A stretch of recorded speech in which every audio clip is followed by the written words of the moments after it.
was a kid in Memphis, Tennessee, I had many dreams. The Mickey Mouse Club really set a good groundwork for him to join a boy band. Next thing you know, NSYNC rises to the top of the charts. They're cracking the top 10. They're this phenomenon. It was so many girls screaming. I don't think a lot of people thought they were ever going to have a huge star come out of NSYNC. He didn't want to play pop music. He wanted to be taken seriously. The music just sounded a bit edgier and just a little cooler, a little clubbier. He hooked up with the Neptunes and Timbaland. They were the hottest producers imaginable. It really helped change the game. Everyone knew that Justin Timberlake was going to be the breakout star. You know, he was doing incredible things that no one had ever done, taking it to the craziest level. From the start, he had aspirations to be an actor. Every musician wants to be an actor, but you don't actually expect them to be good. As a performer, as a musician, he's everything. There were accusations of cheating. Ooh, oh no, he didn't. I actually had no idea how to find the heart of Hollywood. There's nobody else doing what he's doing. He beat the odds. I bet there's people in One Direction and Wanted Now who hope that in 10 years they're Justin Timberlake.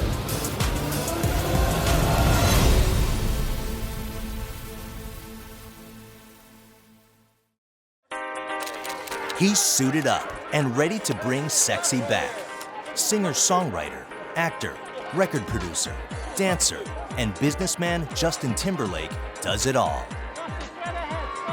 The 2020 Experience debuted at #1 on the sales charts.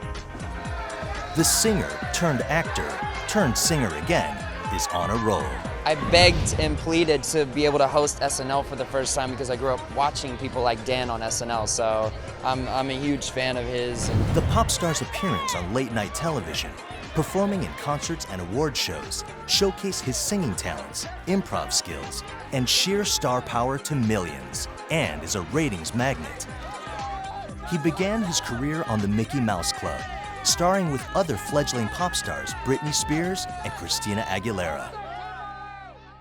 In 1995, he became a teen heartthrob himself with the pop group NSYNC. And in 2002, Justin began a very successful solo career by releasing his first solo album, Justified. Famous for his high-profile relationships and often on the front page of celebrity magazines, Justin has been romantically linked to fellow pop singer Britney Spears and actresses Cameron Diaz, Scarlett Johansson, and Jessica Biel. He has expanded his love of performing to Hollywood, with starring roles in The Social Network and Friends with Benefits. No matter what medium he chooses to focus on, the results of his creative energy are usually savvy, successful, and just plain cool. Long before millions of fans and pop stardom, there was a small boy with big dreams. JT is a kid from Memphis, Tennessee. Memphis is the home of the blues, the birthplace of rock and roll, the capital of soul, the home of Elvis and gospel. Actually, he grew up just south of the city in Millington, Tennessee. Born January 31st, 1981, from an early age, Justin Randall Timberlake seemed to have a talent for music. Justin's father encouraged him to sing in the church choir, which helped him overcome his shyness of performing in front of people. As an adult, he jokes about his lack of formal training. Young Justin learned to sing by imitating singers he heard on the radio. He began taking singing lessons when he was just 8 years old. When I was a kid in Memphis, Tennessee, I had many dreams. As a child, Justin began at the age of 10, singing Al Green songs at local talent competitions. When he was 11 years old, he appeared on the television talent show Star Search, performing country music songs as Justin Randall. Even still, his performance didn't make the cut. Despite the disappointment, with his mother Lynn's support, Justin continued on his quest for stardom. Justin Timberlake is well known as a mama's boy. He's pretty proud of it. He actually has his mother's initials and the word guardian tattooed on his back, which is about as mama's boyish as you can get. He's bought her a golf course, He has spent $500,000 renovating her house. He takes very good care of his mom, but she takes very good care of him because she's been very instrumental in his career. She's managed him, she's co-managed or worked on his foundation and his businesses. And maybe that's why as a sort of child teen star, he came out of things okay, because he had a mother who was really looking out for him the whole time. Well, his mother at the beginning was very enthusiastic about his career and about wanting to support Justin's desire to be a singer, dancer, celebrity. It wasn't long after the Star Search disappointment that Justin's mother heard of a TV show casting call. Plucked from a Nashville cattle call from hundreds of other talented kids, Justin won a spot on the Disney Channel TV show The New Mickey Mouse Club. Now, not only did Justin have the opportunity to sing and dance as a paid performer, a true professional, but he would be working with some of the most talented kids in the country. He appeared alongside soon-to-be leading man Ryan Gosling, future pop star Christina Aguilera, and yet-to-come NSYNC bandmate JC Chasez. But there was one 11-year-old musketeer who would catch Justin's eye, future pop princess Britney Spears. Justin performed on the Mickey Mouse Club in 1993 and 1994. The Mickey Mouse Club was basically a boot camp for young talent in the late 80s, early 90s. Besides Justin Timberlake, we had his future NSYNC bandmate JC Chasez, we had Christina Aguilera, we had Britney Spears, obviously, Ryan Gosling. That is a boot camp for young talent, and I feel that really set a good groundwork for him to join a boy band and eventually go solo. He already had experience working with people his own age singing. Justin performed on the Mickey Mouse Club in 1993 and 1994, before the spotlight moved on and the Mickey Mouse Club was canceled. The disappointment had to be crushing. His e-ticket to the big time was revoked, and Justin had to return to his small hometown. Just 14, Justin had to face the real possibility that his career was over. But it wasn't long after Justin was forced to give up his mouse ears that he got a phone call that would change his life forever and bring him back into the spotlight. Lou Pearlman saw an opportunity after discovering the Backstreet Boys to take advantage of that and started looking for another boy band, and that was NSYNC. Lou Pearlman, the impresario behind the successful boy band The Backstreet Boys, was looking to repeat his success and form another boy band. Chris Kirkpatrick, who had just missed being in the Backstreet Boys, was forming the band. Kirkpatrick had heard of Justin Timberlake and was impressed with his singing skills. He decided to take a chance and give young Justin a call. So Backstreet Boys became this phenomenon. Enter Lou Pearlman, always an industrious man, always thinking ahead. His direct quote was, somebody's gonna come ahead and make Pepsi to our Coke, so we might as well be the ones making Pepsi. Backstreet and NSYNC were basically the boy band Pepsi to Backstreet Boys Coca-Cola. Of course, they ended up becoming more popular than Backstreet Boys ever were. They also became, they also produced Justin Timberlake, who happened to be the biggest star to break out of the boy band thing. In 1995, at 14, Justin became the youngest member of Kirkpatrick's new boy band. Timberlake and former musketeer JC Chasez would be the group's lead singers, along with Chris Kirkpatrick, Joey Fatone, and Lance Bass. The 90s were a very interesting time for music because I think a lot of people, when they look back at the 90s, they think grunge and they think hard rock, they think Nirvana and Pearl Jam. But that was the early 90s. As we shifted into the mid to late 90s, that started to go away. Sadly, Kurt Cobain had died and a lot of these bands were breaking up or not selling records like they used to. And instead, we started to see this resurgence of teen pop. It really started with the Spice Girls, actually, and then that sort of opened the door for the boy bands to come along and also for these Mickey Mouse Club graduates like Christina Aguilera and Britney Spears. And all of a sudden, it was like, what happened to all the guitars and all the rock? It was all about the resurgence of really well-produced, very slick, danceable, child-friendly pop, and that's where NSYNC came along. Justin Timberlake was kind of, the moment Lou Pearlman said he saw him, there's another famous quote from Lou Pearlman where he said, "When I saw Justin Timberlake, I immediately saw his face on the cover of all these teen magazines." And that's sort of what happened. He was the youngest one. He was the main lead singer. He kind of had this tenor voice that, kind of like this castrato kind of effect going on. With Lou Pearlman's backing, the group was based in Orlando, Florida, where they rented a house together. They began working on their singing, rehearsing, practicing vocals, and recording tracks for a demo tape. Using the tracks they had recorded for their demo tape, the boys were signed by the German record label BMG. They then began work on a collection of songs with producers for their debut album. Their first single, I Want You Back, was released in Germany in 1996, where it became a top 10 hit. Lou Pearlman practicing them every day and touring them non-stop and working to make them the most popular band in the world. For the next year, they toured across Europe in support of their single.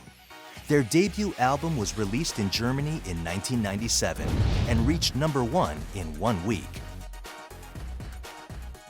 Well, I knew NSYNC was blowing up in the Midwest when it exploded in 1997, early 1998, and I saw a show at about a 2,000-seat venue, and it was NSYNC, and the opener was Britney Spears, and that little 2,000-seat venue was filled with tweens, 11, 12, 13-year-old girls just screaming, going crazy. After that 2,000-seater that I saw, maybe 8 months later, they were at a 20,000-seat arena in St. Louis, and they had completely blown up, and it was so many girls screaming. It was overwhelming. They had perfected their stage show. They had become pros. Because of the success of their debut album in Europe, NSYNC got a record deal with RCA Records in the United States. In January of 1998, their single was released in the United States. It reached #13 on the Billboard Hot 100 chart. Their self-titled debut album, NSYNC, was released in March of that same year, reaching #82 on the sales charts. But album sales were lackluster. Their big break came when the Backstreet Boys had to pull out of a scheduled live concert for the Disney Channel because of illness. One of the members of Backstreet Boys has an operation. Lou Pearlman sees an opportunity to switch NSYNC for Backstreet Boys for this massive Disney Channel concert. NSYNC plays his performance, kills it in front of the Disney Channel audience, who are the types to love stuff like that. And next thing you know, NSYNC rises to the top of the charts. They're cracking the top 10. They're this phenomenon. On the heels of the worldwide broadcast of the Disney Summer Concert in July, record sales exploded. NSYNC's debut album jumped to #9 on the sales charts. Their first album went gold, then platinum, then diamond in the US, selling more than 10 million copies. They got their first top 10 hit on the Hot 100 with the album's third single. Timberlake did stand out from the rest. He was cute without being like cover boy handsome. NSYNC became the new teenage heartthrob in America. And as the lead singer in a popular band, Justin Timberlake's picture was soon hanging on the bedroom walls of teenage girls around the world. NSYNC's first album became a smash. Their debut album would sell a total of 11 million copies.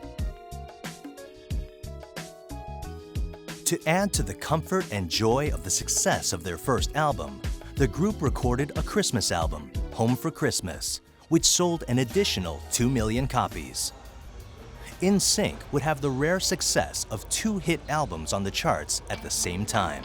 Backstreet Boys were really leading the charge. They were, to this day, they're still the best-selling boy band of all time. And NSYNC at the time, I seem to recall, were sort of looked at as like the second tier or like the next biggest band. I don't think a lot of people thought they were ever going to have a huge star come out of it solo the way that Justin came out of NSYNC. I think maybe they thought maybe Nick Carter out of the Backstreet Boys would be the one to do that. And really, I think the reason that NSYNC now are heralded as one of the great boy bands of the 90s, right up there with Backstreet Boys, is because of Justin's charisma. I think think Justin Timberlake's charisma, his natural likability, I think that's what sold it for them. I mean, he was the popular one, he was the youngest one, he was the golden child of the band, he was the one that was dating Britney Spears. But it goes beyond that. We see it now. He's just kind of sprinkled with this fairy dust of likability. No matter what he does, he hosts SNL, he puts out an album, he buys MySpace, everyone's like, yay, Justin Timberlake. People just like him. And that can go so far to making a group successful or a solo artist successful. Along with the rise of NSYNC that put Justin in the spotlight, in early 1999, he began dating former Mickey Mouse Club member Britney Spears. The high-profile relationship between Spears, already a pop star herself, and Justin turned his profile white hot. Together, they were the center of the tabloid universe. In the late 90s, the ultimate power couple of teen pop was Britney Spears and Justin Timberlake. We all remember seeing them out together with their matching blonde hair and their matching denim on denim outfits that were very famous. And they really just seemed to be so in love and so innocent. You know, Britney had this whole thing that she was a virgin and all that, which wasn't true. But, they seemed like this very innocent, wholesome couple. And they both came from the Mickey Mouse Club, and they'd both known each other for so long. And I really think they both helped elevate each other's career because they were so loved as a couple. I really think it helped Justin Timberlake's career because at the time, Britney Spears was probably, considered the most desirable pop star, desirable female celebrity on the planet. And he landed her. That made him look pretty good. She picked him out of all the other NSYNC guys. And, together they just seemed like the golden couple of the era. NSYNC, Backstreet Boys happened in Orlando, and you have also groups like O-Town was from Orlando. Christina Aguilera and Britney Spears had their roots in Orlando. This whole thing was burgeoning there. Even Joey Fatone of NSYNC, they found him. He was singing as one of the werewolves in the Beetlejuice review at Universal Studios. So then you have New Kids on the Block became this complete phenomenon. They were everywhere, but it was a quick phenomenon. It was over in 3-4 years. And then from about 92 to 96, you have this gap. Backstreet Boys start off around 95, and they took forever to get hold in America. The climate wasn't right. A lot of the music industry is timing. NSYNC, whose debut album and quick follow-up Christmas album had been very successful, had little profit to show for it. Believing that their management and Lou Pearlman had defrauded them, they filed suit. Historically, the boy band phenomenon that kind of took hold of the late 90s really kind of has its roots actually in the late 80s. Maurice Starr was from Boston. He was originally the guy who founded New Edition. There'd been all sorts of crazy lawsuits, which tend to be what happens with boy bands. They end up these are kids that are 11, 12 years old. They get recruited by somebody that has the idea, he very often will write the songs or hire really talented people to write the songs for them. And then, the boys, to use the pun, the boys become men, and then they want to write their own songs. There's conflict. They no longer need the Svengali. There's, a lawsuit, and because I'm sure they usually were signed to some ridiculous contract that, they didn't realize they were doing with their parents. Very often they're not involved in the industry. New Kids on the Block, New Edition happened in Boston. NSYNC, Backstreet Boys happened in Orlando. As the legal battle raged on, the band recorded tracks for their second album.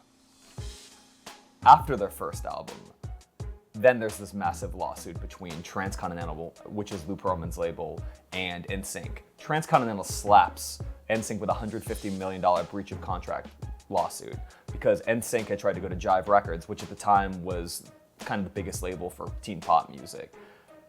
What happens is basically Transcontinental and their parent company RCA says that they had locked NSYNC into some contract and they wanted all the masters from NSYNC's second album, which NSYNC was reportedly going to give to Jive. NSYNC said that it was one of the most egregious contracts that had ever been, written, and they had no idea. Lou Pearlman counters by saying they were in the process of renegotiating and sweetening the deal. Either way, there's total acrimony. The group recorded their second album without a record deal. After years of legal wrangling, they did reach a settlement with their former management company. They had gained creative control of their follow-up album and signed with a new record label. In an effort to add a harder edge to their original sound, Justin and his friend J.C. Chasez began writing and producing songs for the album. In January of 2000, the group released the single Bye Bye Bye. The track shot up and spent 5 weeks at the top of the radio charts, cementing their status as a full-blown phenomenon. They released their new album, No Strings Attached, which sold 1.1 million copies on its first day of release. NSYNC sold a massive 2.4 million copies of their third studio album in just 1 week of release in March of 2000. No Strings Attached was a really important album for NSYNC, and the title obviously referenced the fact that they'd broken away from Lou Pearlman and now they were like free. And that could have been a risk for them, you know, a boy band that's sort of been created by someone no longer has those ties. Can they make it on their own? But obviously they did. It became the best-selling debut of all time. It sold something like 2.4 million in 1 week, some kind of sales we never see anymore. They made the video where they're actually on the strings. It was a real, you know, they did Bye Bye Bye, making a statement of intent to say, like, we are on our own, we are a real band, we are not attached to Lou Pearlman's strings, and even without him, not only are we as successful, we are more successful. That was when they really established themselves as a force to be reckoned with. At the end of the year 2000, there was no bigger success than NSYNC. Justin Timberlake moved to the front of NSYNC as its lead singer and the band's heartthrob. Despite all the publicity and gossip, Justin remained grounded. Justin and his bandmates were ambitious young pros, more interested in getting high on the Billboard charts than anything else. Timberlake had matured, developing from an ambitious teenager to a poised musical performer. With their core audience growing up, now the biggest challenge the group had to contend with was their own success. In an effort to follow up on their massive success, the band looked to push the limits of the boy band genre. And as NSYNC started working on the band's next album, Timberlake began taking the lead, shaping the sound and contributing by writing songs. By the time NSYNC returned to the studio to record their next album, Justin had written a number of new tracks. In an attempt to prove themselves and be both commercial and creative, Justin and JC Chasez grabbed the artistic reins and contributed a number of songs to the album. NSYNC's next album, Celebrity, was released in 2001. It reached #1 on Billboard's chart, selling almost 2 million copies in its first week of release. Celebrity is a really important album, not just for NSYNC. It ended up being their last album, but I think they went off on a high note. It's an important album for Justin Timberlake. It was the perfect transition to what became his solo career. You actually hear a lot of what Justified was in Celebrity. It was a grown-up album, and a lot of times when these teen pop artists try to do their difficult, serious grown-up album, it's a disaster. No one wants to take them seriously. But this was an album where they were sort of mocking their own selves, mocking their celebrity. They had a song called Celebrity where they said, would you still like me if I was not famous, if I didn't have money, if I wasn't buying you things. They had Pop, which was also about the idea of what it means to be pop. And the music just sounded a bit edgier and just a little cooler, a little clubbier. And 6 of the 12 songs on the album were co-written by Justin, which, you know, not many boy band artists get a chance to really do that while they're still in the boy band. So I think if there was anyone really paying attention to that album, they would realize, you know, we gotta keep an eye on this Justin guy. Like, maybe we should be taking him seriously. In total, NSYNC would sell more than 50 million albums worldwide. But in 2002, Justin's relationship with Britney Spears began to unravel.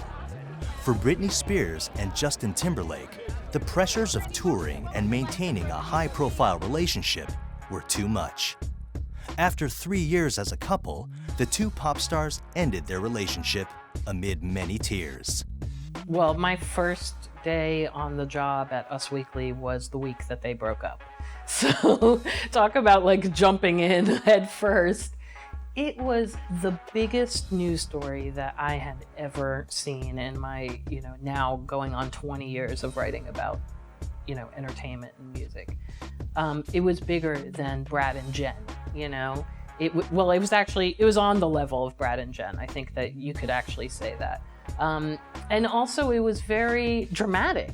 It wasn't like one of these, like, we're gonna put out mutual statement that says we remain good friends and, you know, we're splitting up. It was very dramatic. There were accusations of cheating, of, you know, going off the deep end, of betrayal, and then it all ended up in song not too much longer. So it was just rife with drama. Justin was looking for respect and credibility, something that despite their record-breaking success, NSYNC did not own. With Justin's high profile and the decline of the popularity of boy bands in general, the members of NSYNC elected to call a hiatus. I think Justin took advantage of the fact that his demographic, his fan base, was growing older, and understood that boy bands were one thing, but you couldn't really scream at concerts when you got to be 18 or 19 years old. And as he got older as well, his fans were getting older, and he didn't want to play pop music. So he stood out because he wanted to be taken seriously, and he had a team behind him that seemed to think that he should be taken seriously. Because NSYNC reached such tremendous highs, you know, selling 2.4 million albums in a week, there was no way to top that. And in fact, they kind of did what most groups wouldn't necessarily do, which is call it quits. You know, not even like a temporary hiatus, just say it's over.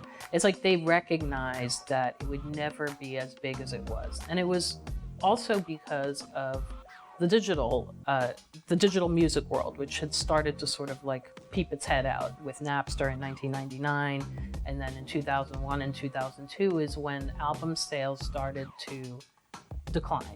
And I think that the writing was on the wall for the boy bands, that not only was the cycle up, like the music wasn't popular and the sounds weren't current anymore, but people just weren't buying albums the way they used to. So NSYNC called it quits, and everyone knew that Justin Timberlake was going to be the solo star, the breakout star. So it was just a matter of figuring out how he was going to roll out his solo career. The main reason why NSYNC is still important is because it was Justin Timberlake's starting point. And if he hadn't been in NSYNC, I don't think that necessarily they would be any bigger or more important than O-Town or whoever. While the other NSYNC members were figuring out what they wanted to do for the next 6 months, Justin wanted to take the time and make a record of his own songs. Justin looked to assume a more adult image as an R&B artist during his hiatus from his group NSYNC. He enlisted the production duo of Pharrell Williams and Chad Hugo, known as the Neptunes. Their distinctive stripped-down sound had made them one of the most successful music producers in the business. When he hooked up with the Neptunes and Timbaland for Justified, that was a very smart choice for him, because it immediately gave him credibility, not with the pop fans, but with hip-hop fans who were really hot on what the Neptunes were doing. They had scored with Mystikal's Shake Ya Ass, they had scored with the Clips, early Clips stuff. They had respect among not just the pop community, but among the hip-hop and R&B community. So him picking them and then working with Timbaland as well was a smart move on him, because it linked him to the music that he was listening to, which was hip-hop. The last few years prior to Justified coming out had been kind of this resurgence of R&B in pop music. You had the Neptunes, who were working with people like Khalees, who were doing incredible futuristic collaborations. You have Timbaland, who'd been working with Genuine and Aaliyah and his own productions for everywhere. And they kind of had created this, the second album was called Future Sex Love Sound, and that was probably a pretty accurate description of what Timbaland was trying to create at the time. He had, he was doing incredible things that no one had done. Like, he'd use like a baby squeal, for percussion and to keep meter. Every one of the beats that he was doing just sounded like some weird, astral kind of channel from another dimension. And the Neptunes were also kind of on a similar vibe. They were the hottest producers imaginable, and they were respected. For me, I was a hip hop fan. With the release of his first single, Like I Love You, Justin reached number 11 on the Billboard Hot 100. He released his career-defining first solo album, Justified, in November of that same year. Justified debuted at number 2 on the US charts and would produce 5 hit singles. The album received good reviews from music critics who complimented his musical progression from his NSYNC material. The most obvious musical influence that ever gets mentioned in the same breath as Justin Timberlake is Michael Jackson. You hear it in his solo stuff, you hear it then. Sometimes you hear about Prince or blue-eyed soul singers like George Michael, but you even hear, to mention Michael Jackson, even the Jackson 5, just like a boy band that just has really good vocals and also just has really good songs, well-written songs, and even someone who thinks they're too cool to like this music, they sort of secretly like it. The single Cry Me a River helped sell the album's rise on the music charts. So it was definitely the end of an era of maybe kind of the ultimate of teen pop, and the end of an era when Britney Spears and Justin Timberlake broke up, and it seems like they broke up rather acrimoniously. He later said that he once said he would never get over her. He seemed very heartbroken about it, but like most great artists, he took his heartbreak and he made an amazing song out of it, which was Cry Me a River. I distinctly remember the first time I saw the Cry Me a River video, which is what really sold it, where there's basically a Britney clone with a little newsboy cap, and she's being stalked in her house. Yeah, Cry Me a River was a song that he admitted was about Britney Spears and about an argument that they had. He was in the studio with Timbaland at the time and wrote the song right after the phone conversation.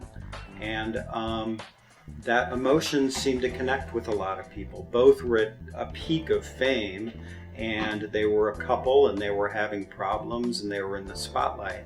And the combination of that, the song connected with a lot of people who like love songs. I just remember watching it being like, ooh, oh no, he didn't, like burn, like, oh, I would have loved to have been a fly on the wall if Britney ever saw that video, which I'm sure she has, how she reacted to it. It was very clear, it was clear even before, but once the video came out, it was very clear who that song was about. But somehow he did it in a way that was classy, where no one thought like he was a jerk for doing that. And, everyone was like Team Justin on this.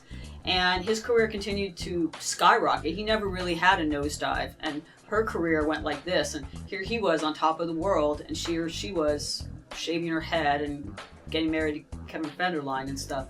And, it was sort of like, if he wanted revenge, I guess he got it. With the huge success of Justified, Justin silenced critics and gained new fans as his solo album went on to sell over 7 million copies worldwide. When NSYNC split up in 2002, they didn't really split up. It was supposed to be a hiatus. We never got an announcement that they were breaking up. There was no press release. The closest we ever got to that was Lance Bass about 5 years later in his autobiography, sort of referring to the fact that the band was over. I really think that they were maybe taking a hiatus while Justin Timberlake dabbled in a solo project, but I think once Justified came out, we realized that NSYNC were not going to be getting back together anytime soon, that he'd moved on. Justified was, I think, one of the greatest examples of an artist from a band that may not have been taken seriously, a boy band, being able to transition like that. I think another great example would be, I would liken Justified to George Michael's first album. Wham was not a band that was taken seriously at the time, despite the fact that they had really good pop songs. And I don't know if anyone really thought that George Michael was going to end up becoming this Grammy-winning guy who sells like 10 million albums. But he did. He beat the odds. And for a long time, he was sort of the example of, if you are a cheesy pop guy and you want to be serious and you want to be a real solo artist, George Michael is the person you want to be. Now, I think a lot of people, and I bet there's people in One Direction that want it now who hope that in 10 years, they're Justin Timberlake. With Justified, Justin made a successful transition from boy band member to serious artist. It would launch his solo career and shape the next decade of his life. In April 2003, while attending the Nickelodeon's Kids' Choice Awards, he met actress Cameron Diaz. By July, Diaz had joined Justin on the road as he toured with Christina Aguilera. With their appeal to the same type of fans, Justin did a joint headlining tour of the Americas to support his first album, Justified, and Christina's fourth studio album, Stripped. The joint tour was a way for both artists to shed their mouse ears and the mold of their teen pop image and begin a new chapter in their career. Yeah, so back to, rivalries in Sync versus Backstreet Boys, Britney Spears versus Christina Aguilera. Justin Timberlake going on the road with Christina was definitely, sort of viewed as a slap in the face of Britney. I think, generally when these tours are put together, they're more about money and who sort of, makes a good bill together. So I don't think that the promoters necessarily thought that, but it was painted that way. Transition from teen heartthrobs to hip and smooth adult entertainers landed both pop stars on the cover of Rolling Stone magazine. The relationship with Cameron Diaz and the 9-year age difference generated much speculation. Despite relentless rumors of strife, the couple stayed together and appeared at red carpet events, award shows, and movie premieres arm in arm. Justified spawned a number of hit singles. It would also land Justin on one of the biggest stages of all, the Super Bowl, and a storm of controversy. In February of 2004, during the Super Bowl, Justin performed with Janet Jackson before an audience of more than 140 million viewers.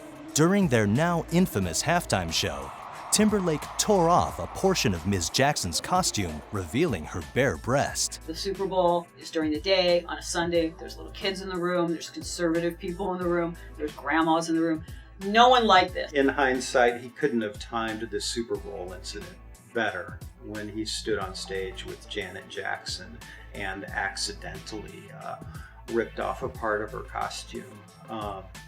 It was the buzz of rising internet at that point. It went crazy online. It went crazy all over the place. And people were outraged. The FCC got involved, and it was a big controversy. It probably helped him more than it helped Janet Jackson. I think that for any number of reasons, his career was boosted by it. These are the things that Justin has to be careful of, because he really is he has such a good boy image that when he does these things and it rubs people the wrong way, it makes people kind of go like, oh no, is this the break in his career? But what was interesting to me was while it pretty much ruined, or at least really took down many pegs, the career of Janet Jackson, Justin Timberlake pretty much emerged from this unscathed. He got a pass. He was the guy who sang the words, "Better Have You Naked" by the end of the song. He was the one who accidentally or otherwise ripped off, the thing on her boob that showed the star weird piercing thing. He was kind of the perpetrator of that. He was as much involved in it as her. Yet somehow, no one really held him responsible for that, which is kind of sexist, actually. And he went on to have a great career, bigger than ever. A few days later, he was on at the Grammys, and no one was booing him. And I think he made a minor, very passing apology, and everyone was just like, "It's okay, Justin." But Janet, her career was never recovered from that. I wonder why that is. Timberlake apologized for the incident, stating that he was sorry that anyone was offended by the wardrobe malfunction during the halftime performance of the Super Bowl. Since then, the term wardrobe malfunction has entered the pop culture lexicon to describe any clothing incident on the red carpet or on stage. If romancing a beautiful movie actress wasn't enough, Timberlake received 2 Grammy Awards in 2004 for Best Pop Vocal Album for Justified and Best Male Pop Performance for Cry Me a River. The album would sell 3.5 million copies in the United States and would reach the top 30 in a number of countries overseas. Timberlake began collaborating with a number of other recording artists, including rappers Snoop Dogg and Nelly. Timberlake was featured on Nelly's song, "Work It." He received a Grammy nomination for his work with the Black Eyed Peas on "Where Is the Love?" Even after the success of his album and a career beyond NSYNC, to follow up or achieve Justified's kind of success would be a difficult challenge. Justin considered rejoining his band NSYNC, but didn't know what musical direction that would take. It's one of those things where a reunion would be such a huge moneymaker and kind of a no-brainer. But if you're not musically inclined to collaborate with these 4 or 5 guys, then why do it? And I think that they're more of the latter camp, where the inspiration for music making is just not there between these five guys. And, you know, they've never been guys to say, oh, maybe, or never say never. I mean, they have occasionally said never say never, but for the most part, they've said it's not happening. And I think also they've stepped aside to let Justin have a career, you know, because, you know, the one is greater than the sum of its parts in this case with Justin Timberlake. I'd also like to thank you for reminding me that I was in a boy band. That was, I hear you. We're too old, it's not happening. There's some of us, we can't do it, we can't. Justin was savvy enough to choose his collaborators well, bringing in producer Timbaland to help navigate the hip-hop, R&B, pop hybrid sound. You know, Timbaland and Timberlake are so connected, he might as well be called Justin Timberland to some people. I often wonder, I think Justin's incredibly talented and incredibly likable, and I do think he would have had a career no matter what after NSYNC, but I do wonder if it would have been as big as it is if he hadn't aligned himself with such great producers, Timbaland and the Neptunes as well, particularly the Neptunes on the first album. You know, that's the advice I would give to anyone. If Harry Styles in One Direction or someone The Wanted is like, I want to do a solo album, how can I transition? How can I become this big solo person? You need to align yourself with a great producer, and Timbaland has been so instrumental in the success of Justin Timberlake, and I think he gets credit for that too. Production began in December of 2005.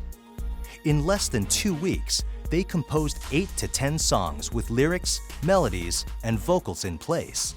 With the release of his second solo album in 2006, the dance-mixed Future Sex Love Sounds, Justin was back on the Billboard charts at #1. Future Sex Love Sounds, in collaboration with Timbaland, was met with acclaim from music critics. Powered by its lead single, Sexy Back, Future Sex Love Sounds became Justin's first #1 album as a solo artist.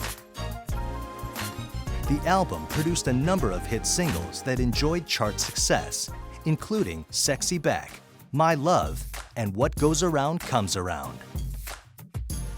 The album's commercial success extended to international music fans as Future Sex Love Sounds topped charts around the world. A very influential album as far as steering the pop charts towards dance music. Some of those hits were sped up, almost house music, very dancey. It was party music, it was funky, and it really helped change the game for better or worse, depending on your taste. Adding to the acclaim, Justin brought home a number of Grammy Awards for his work on the album. But his success with Future Sex Love Sounds was coupled with a personal setback. His relationship with Cameron Diaz, whom he had dated for almost 4 years, ended, with the couple splitting in December of 2006. Both denied rumors of an affair between Timberlake and actress Scarlett Johansson, with whom he had shot a music video for his song, What Goes Around Comes Around. In 2008, in a bid to stay musically relevant, Madonna enlisted Justin for her new album. Often, songwriting is trumped by pop star egos and superstar duets. Justin worked with Madonna on 4 Minutes, providing vocals and lyrics, delivering a fun collaboration between pop generations, and a double platinum single for the Material Girl. Growing up, I actually had no idea how to find the heart of Hollywood. In fact, I was so confused that at first I tried to get to the heart of Hollywood by way of Orlando, Florida, which MapQuest and Variety can both tell you that is definitely not the most direct route. But thankfully, my quest got me here. While he had done some acting before, in 2006, Justin embarked on a more serious acting career with parts in Alpha Dog and Black Snake Moan. 2 years later, he appeared in Mike Myers' comedy, The Love Guru. He appeared in starring roles in the films The Social Network, Bad Teacher, In Time, and Friends with Benefits. He was a Mouseketeer, so he has been reared from the start to be an entertainer, not necessarily just a musician. Remember, Ryan Gosling was a Mouseketeer at the same time as he was. So from the start, he had aspirations to be an actor as well. So I think that he rightly took advantage of those desires when his career was at his peak, and he took 5-6 years off. He's trying to find his way as an actor, and he had a lot of, not much success. Although on Saturday Night Live, that's where he really kind of, I think, got a critical mass for his acting career. He would do skits with Andy Samberg, Lonely Island. They had this one skit called Dick in the Box. It was a real phenomenon. And this is where you can kind of see the Justin Timberlake of the last 5 years really take hold.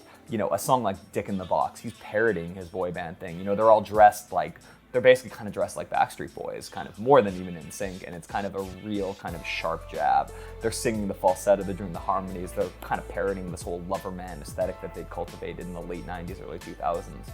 And here you kind of get the sense of Justin Timberlake as he's laughing at himself. Like, how much can you hate somebody like that who's laughing at themselves? It's never easy for a pop star to transition to being an actor. They never get taken seriously. Ask Madonna, ask people like this.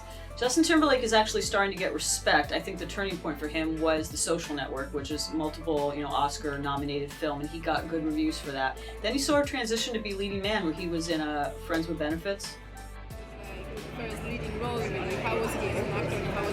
He's really good. He's really talented, like naturally talented. I think he just had to get over the hurdle that everybody built for him as a performer, as a musician. But he's everything. I mean, he works so hard. He's very professional, and he's really natural. So after Future Sex Love Sound, Justin Timberlake does what pretty much most musicians do after they've had a few big albums and they decide to become an actor. It's an obvious reason. It's so much easier to be an actor. All you have to do is be on a set and read lines and kind of inhabit a character. When you're a musician, you have to create that character yourself. You have to write these songs, and you have to find a sound. You don't have to do any of this stuff when you're an actor. Justin Timberlake starts out, and he tries to kind of play this kind of tough guy, kind of streetwise figure, and that was kind of something that rankled a lot of people. When I say a lot of people, I probably mean me.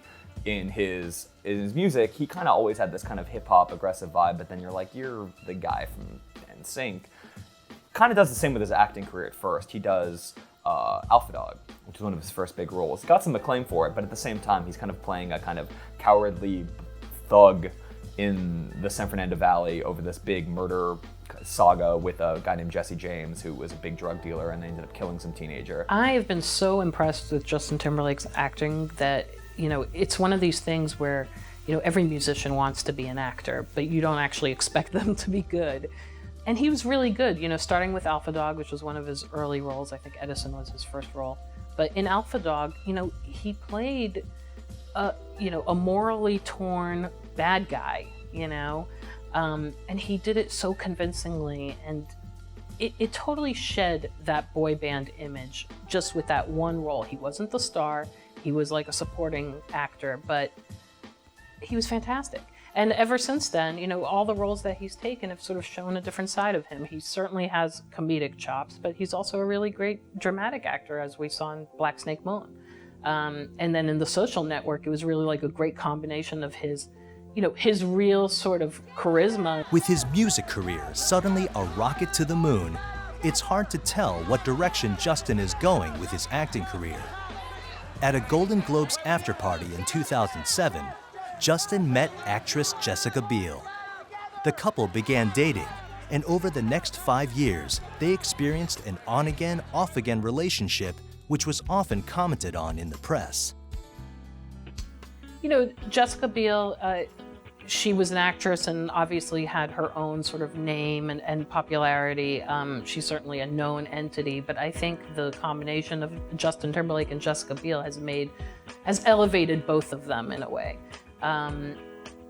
He's never been one to kiss and tell, and he certainly hasn't with this relationship, but it's clear that this is the one. Justin and his mother are very, very close, so I would assume that that Lynn is cool with Jessica. In 2011, Justin and Jessica Biel announced the end of their nearly 4-year relationship. But after spending months apart, they were spotted attending a friend's wedding together.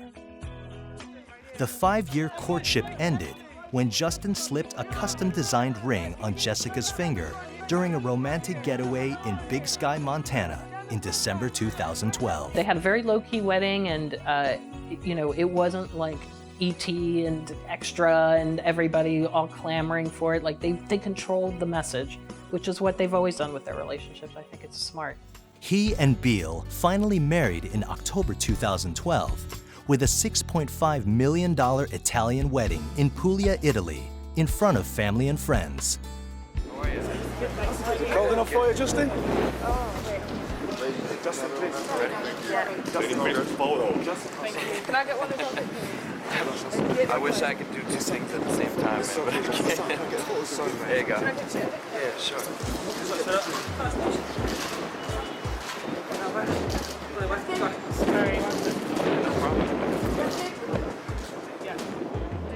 After a 7-year break from the release of his last album, Justin released his new single, Suit and Tie. He had been quiet, he had been acting, and then one day, all of a sudden, we find out that he's been working on music and he's got a record coming out. He did a vague rollout of the record in which he teased music, and Timbaland started saying he was involved. It was a surprise, but then once it was released, it obviously a lot of fans were really excited about this. All of a sudden, there's a new JT record. The release of his new album, The 2020 Experience, soon followed.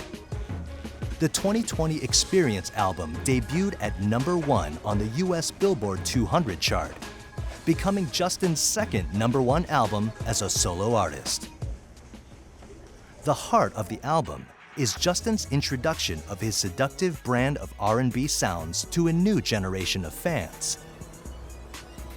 Recorded mostly at the Larrabee Studios in North Hollywood, California, the 2020 Experience was completed in just 4 weeks. With 10 songs spanning 70 minutes of astounding music, its longest song, Mirrors, stands out as one of its finest. With the 2020 Experience and his new music, he's definitely matured. He's much more curious about bigger, longer structures. He and Timbaland, more experimental. They're still pop songs, but they're pop songs whose structures roam around a lot, and he's curious, or he and Timbaland or any of his producers seem pretty eager to take chances. Rapper Jay-Z appears on Justin's Suit and Tie single and in the song's music video. Welcome to the Rose Bowl. Tonight's event, Legends of the Summer Stadium Tour featuring Justin and Jay-Z. Just actually saw Justin Timberlake and Jay-Z at the Rose Bowl. They were on tour as part of the Legends of Summer. Huge show, 60,000 fans, people obsessed with both of them. Well, we're fans of both, actually. Yeah. But we still love Justin more. Yeah. Than Jay-Z? Oh, well, we follow Justin more Let's than just say Jay-Z. you learn something new every day. How excited am I? I can't even describe how excited I am. You're bringing sexy back, Andrew! I'm bringing sexy back. My name's not Andrew. My name is Sexy Back. Tonight's event, Legends of the Summer Stadium Tour featuring Justin and Jay-Z. It was a perfect show, actually, because the guys got to see Jay-Z and the girls got to see Justin Timberlake, so it was a good date night.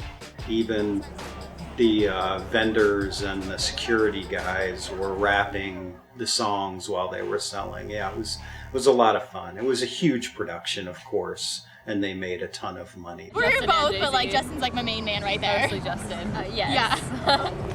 Oh, okay. Well, off the old album, my favorite song is My Love, but like on the new one, it's Mirrors.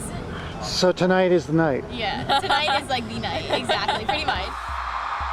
Justin and Jay-Z have embarked on a major tour, the Legends of Summer Tour, stopping at stadiums across North America and in London. Even to somebody who's a begrudging fan of Justin Timberlake, you have to respect him because there's nobody else doing what he's doing. You know, he's taking a stage show, taking it to the craziest level. You know, he's got a crack band, well rehearsed. He dances, he sings, he puts on the show. He's an entertainer. You know, obviously he's trying to kind of play up to that Michael Jackson, Frank Sinatra, timeless Prince archetype. Yeah, his band is called the Tennessee Kids. It's a 12 to 15 piece band. Really, really tight, very good musicians, and he's taking it seriously. He's got a future in Las Vegas. The singer will release the second installment of the 2020 experience at the end of 2013, before heading out across the globe on a solo tour. The future for Justin Timberlake is incredibly promising because he's proven with this latest album, the 2020 experience, that he can genre jump, he can be current even when he's looking back. His acting career, he's been able to sort of balance the two things where one doesn't overtake the other. I think he's on a really good road. He makes his own decisions. He has a really good team, clearly. He's had the same team for a really long time, and that loyalty certainly means something. And, you know, as long as he keeps his nose clean, he's gonna be great. Through the years, Justin Timberlake has evolved from boy band heartthrob to bona fide superstar. Immensely successful, he's almost in a class by himself. Beginning his career as a child and bursting onto the music scene in the late 1990s during a stint with NSYNC, Justin Timberlake has continued to branch out and establish not only a singing career, but one as an actor and businessman as well. He seems to be constantly reinventing himself, with an eye for what's hip and an ear for what's cool. Begged and pleaded to be able to host SNL for the first time because I like Dan. He is an amalgam of talents not seen in show business in decades. Equal parts singer, songwriter, dancer, actor, comedian, and likable debonair entertainer.